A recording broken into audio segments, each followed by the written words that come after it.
What's going on, everyone? Welcome back to another video. I'm Michigan Sports Talk here, and in this one we got the Michigan-Texas post-game video, as it was a very disappointing showing from this Michigan team. Gonna be going over everything, whether or not it is time to start panicking about this team, what changes need to be made moving forward, and what they need to fix, because it could be a long season moving forward here, especially with USC right around the corner. It's gonna be all in this video, so let's go ahead and get right into it here. So Michigan, they lost 31-12 in this one. It was their first loss at home since the 2020 season, and Texas snaps Michigan's 29-game winning streak in the regular season and 23-game win streak at the Big House, and they did it in absolutely dominant fashion. I mean, this team came right in right away. This offense was not messing around. They were having success and were able to do really anything they wanted up against this Michigan defense, and they scored 24 points in the first half. And really, to me, that is very, very concerning, because, you know, we knew Wink Martindale coming in, he was probably going to blitz a lot more, but the first half, this defense, they just looked slow out there. Defensive line was getting pushed around. You know, obviously,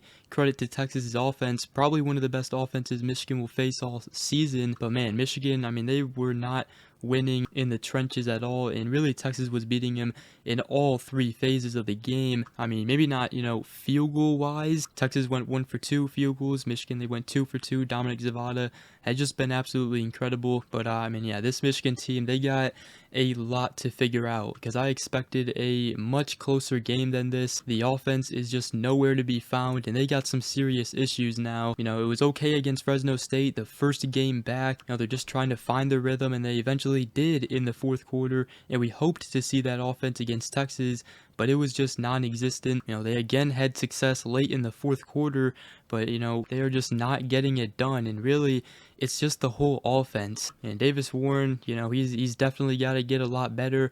I thought Michigan was going to take Davis Warren out, maybe give a possession to Alex Orji or even the freshman Jaden Davis. I would have loved to see out there, but it's pretty clear Sharon Moore and this Michigan coaching staff is basically telling us that, yeah, Davis Warren is our best option at quarterback, and they were just trying to get him reps in there, but it is just not looking good. I mean, the total yardage, Michigan, I believe, didn't even have over 100 in the third quarter. You know, they finished with 284 total yards. Most of it came towards the end of the game. Texas, they had 389 total yards, 246 passing yards, 143 rushing yards. Like I said, they were just able to do anything they really wanted against this Michigan defense, and they were really starting to expose this defense. You know, Michigan, it was, you know, hard to contain Quinn Ewers, but it was also just really the plays they were running. They were just finding wide open guys, you know, little screen passes, and there were times that, you know, Wink Martindale would send the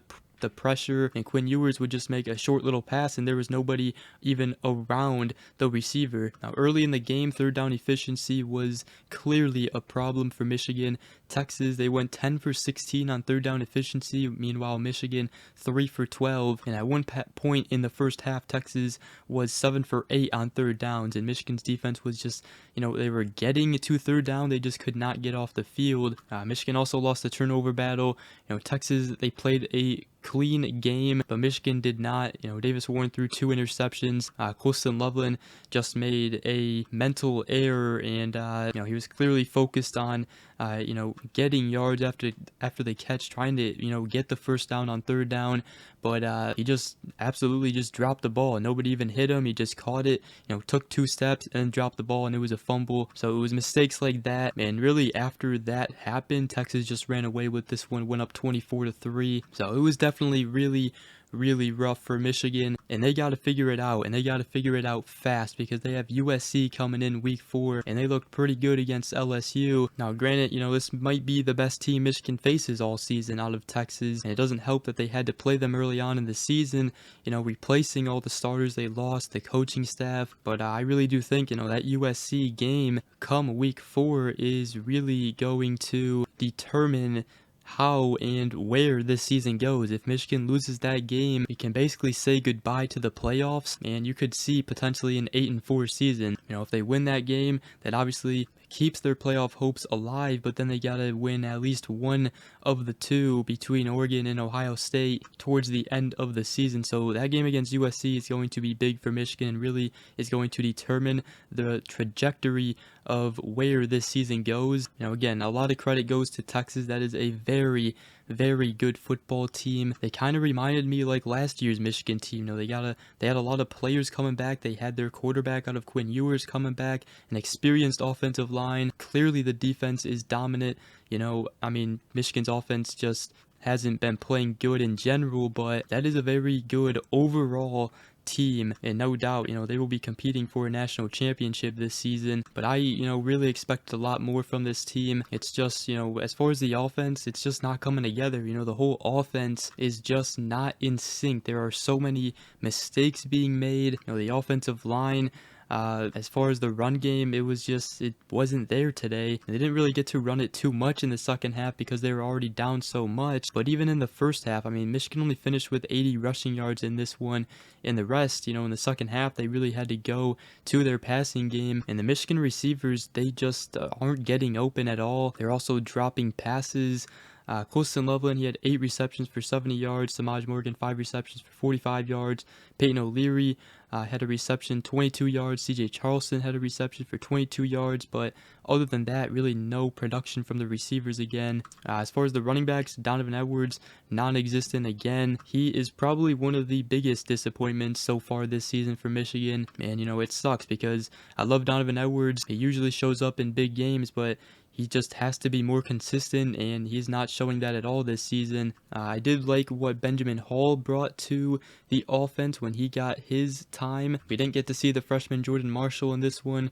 I would have loved to see him. Also would have loved to see Jaden Davis come in at quarterback, but we also didn't get to see him either. But this offense, they got a lot to figure out, and a lot to figure out quick, because again, they have USC coming in week 4. And as far as the quarterback battle between Davis Warren and Alex Orji, it clearly must have not been that close, because I don't really understand why Michigan wouldn't give Alex Orji a chance to go in there, run a whole drive and a possession down. And the Orji packages that were used in this game against Texas was pretty awful, and both of them came on 3rd downs, and it was just, the defense knew he was running the ball. They stuffed him, got no yardage out of it. It was just not a good play call at all. And if you're going to run plays like that, especially on a 3rd and short, you might as well keep him on the sideline, because it clearly is not going to work. Maybe it'll work against a weaker defensive line, but against this Texas defense, it was not working today. So this offense, they have a lot to figure out, and the defense stepped it up in the second half.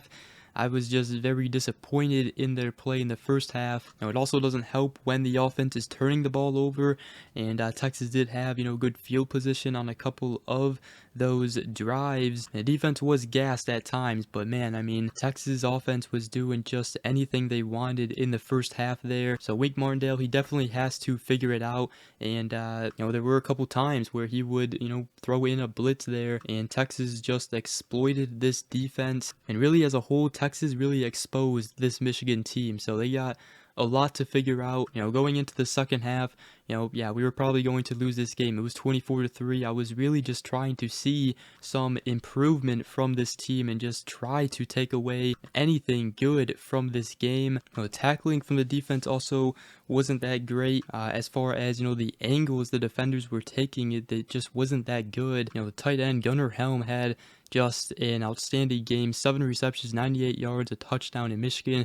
It just seemed like they couldn't guard him, and it's not something, Michigan fans are used to seeing out of this defense, because really they looked pretty slow in this game as far as, catching up to receivers. So the whole team, the loss is probably good for this team, the way they lost, and now, we gotta see how they respond, and I know a lot of people are going to be calling out Davis Warren.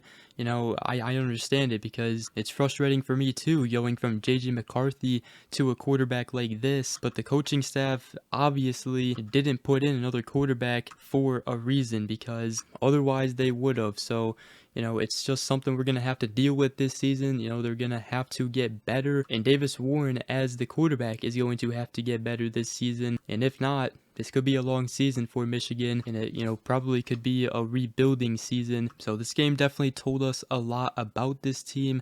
But now we got to see how they respond to it. They have Arkansas State next week, which should be a win and a game to hopefully give them confidence going into the USC game. But that USC game, man, that is going to be a big game. Might be a bigger game than this game against Texas, because not only is it their conference opener, but like I said, that game could determine the trajectory of this season. But again, that Texas team is really good, you know, hands down. They reminded me of last year's Michigan team.